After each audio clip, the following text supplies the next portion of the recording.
Hola, buenas tardes. Mi nombre es Vicente Ramos. Soy estudiante de la licenciatura en Derecho en la Universidad Virtual del Estado de Guanajuato. Estoy cursando el módulo de Derecho Procesal Penal y realizando el reto número uno que se titula ¿Cuáles fueron los antecedentes latinoamericanos de la Reforma Constitucional Mexicana? Este trabajo se extrae del análisis que hace el autor Máximo Langer a la ola de reformas penales en Latinoamérica, en la cual se refiere a que las reformas en justicia penal no se transmitieron desde un país central a países periféricos, sino que estas reformas se dieron entre la periferia. Es decir, que las normas y políticas públicas se difundieron entre actores en países periféricos a otros países periféricos y no desde países centrales, como tradicionalmente lo postulan diversas teorías. El autor se refiere a los países desarrollados como centrales y a los países subdesarrollados como periféricos. Esta afirmación la sostiene con diferentes estudios a una red de expertos activistas latinoamericanos que incluyeron abogados, fiscales, jueces, profesores, legisladores, consultores, funcionarios del Poder Ejecutivo, entre muchos otros, y también a las agencias internacionales que trabajaron activamente durante varios años en este proceso de cambio y las cuales tuvieron intereses en común, como la necesidad de atender los problemas a la falta del debido proceso, la ineficiencia y falta de transparencia en los sistemas penales inquisitivos en esta región, en la región latinoamericana. Y aunque esta red tuvo asesoría de por parte de agencias o de actores internacionales de otros países, más que nada de países centrales, dicha red actuó de manera independiente debido a las necesidades de los propios países periféricos de reemplazar los códigos inquisitivos por códigos acusatorios, apoyados en creencias propias sobre la democratización del sistema penal en América Latina. Y bueno, pues aunque la ola de reformas en Latinoamérica, según este autor, no proviene de países centrales, sí existe la participación de actores internacionales en este proceso de cambio. Como antecedente, desde la época de los 60, agencias internacionales han tenido presencia en países latinoamericanos. Entre estas destaca la Agencia de Estados Unidos para el Desarrollo Internacional, la USAID, la cual fue impulsada por el gobierno americano con el objetivo geopolítico de impulsar el desarrollo económico en países en desarrollo, para evitar que grupos comunistas tomaran el control en sus gobiernos, todo esto bajo el contexto de la Guerra Fría. Esta agencia estadounidense estableció una oficina sobre administración de justicia para América Latina y el Caribe y empezó a dar asistencia legal a otros países como Bolivia, Colombia, Costa Rica, República Dominicana, Guatemala, Honduras, Panamá y Perú. E inició un programa de capacitación para jueces, fiscales, oficiales de la policía, entre otros actores legales. También dio asistencia técnica de manejo administrativo de casos, estableció bases de datos legales y bibliotecas jurídicas. También puso a disposición materiales y herramientas para el Poder Judicial. Esta misma agencia fue la que años más tarde se encontró con dos actores sudamericanos o latinoamericanos principales, como lo fue Alberto Binder y Julio Mayer, y creó una alianza con ellos.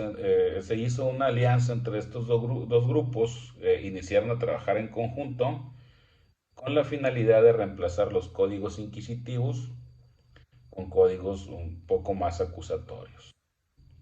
Más tarde, otras agencias internacionales como el Banco Interamericano de Desarrollo, la Sociedad Alemana para la Cooperación Técnica, la Fundación Konrad Adenauer, la Agencia Española para la Cooperación Internacional y el Programa de las Naciones Unidas para el Desarrollo se sumaron también a este proyecto.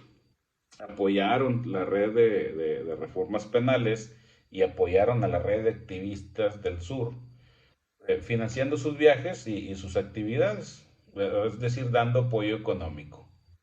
Por lo que un buen número de los miembros de esta red pudieron ya dedicarse a tiempo completo y vivir de su trabajo en este proyecto. Es relevante también mencionar la diferencia que hace el autor entre los códigos inquisitivos y los códigos acusatorios. Los códigos inquisitivos vigentes antes de toda esta ola de reformas en Latinoamérica tenían un sistema totalmente escrito. La base de este proceso era el expediente que integraba la policía y el juez. En este se documentaba toda la actividad procesal, pruebas, declaraciones de testigos, dictámenes periciales, registros, etc., mismos que el juez analizaba en la fase del juzgamiento. Otro aspecto era el rol del juez en este proceso, pues era el encargado al mismo tiempo de dar investigación y juzgamiento en las dos etapas. Este modelo limitaba mucho los derechos del imputado, puesto que no tenía derecho a estar presente en la recolección de los elementos de prueba ni a conocer la imputación en su contra. Además, la prisión preventiva era obligatoria, a excepción de muy pocas, en muy pocos casos. Por otra parte, los códigos acusatorios contemplan juicios orales y públicos. Dan más derecho a los imputados como conocer la imputación y los elementos de prueba antes de rendir su declaración. Tienen el derecho de negarse a declarar sin que esto influya en su perjuicio. Tienen derecho a consultar a un abogado antes de dar su declaración, de obtener un defensor de oficio y el derecho de exigir la práctica de los medios de prueba. También se pone a la figura del fiscal como el responsable de la investigación preliminar y el obligado a presentar las pruebas contra el imputado. Además, el código acusatorio prohíbe que la policía tome declaraciones al sospechoso. Respecto a la prisión preventiva, esta se reserva solo para los casos donde exista riesgo de fuga o de entorpecer la investigación. Al igual que en Latinoamérica, México también se reformó en su sistema penal y migró de un sistema inquisitivo a un sistema penal acusatorio, en cuyo caso la reforma constitucional en materia de seguridad pública y justicia penal fue un proceso interno que surgió como respuesta a problemas y necesidades específicas del país. Sin embargo, también tiene la influencia y el apoyo de actores internacionales y de esta red de activistas y reformadores en América Latina. Es importante resaltar que la reforma constitucional en México fue un proceso autónomo y respondió a las necesidades y demandas internas del país, sobre todo por la obsolescencia e ineficiencia del sistema y la necesidad de proteger los derechos humanos de los imputados, pero también con influencia externa.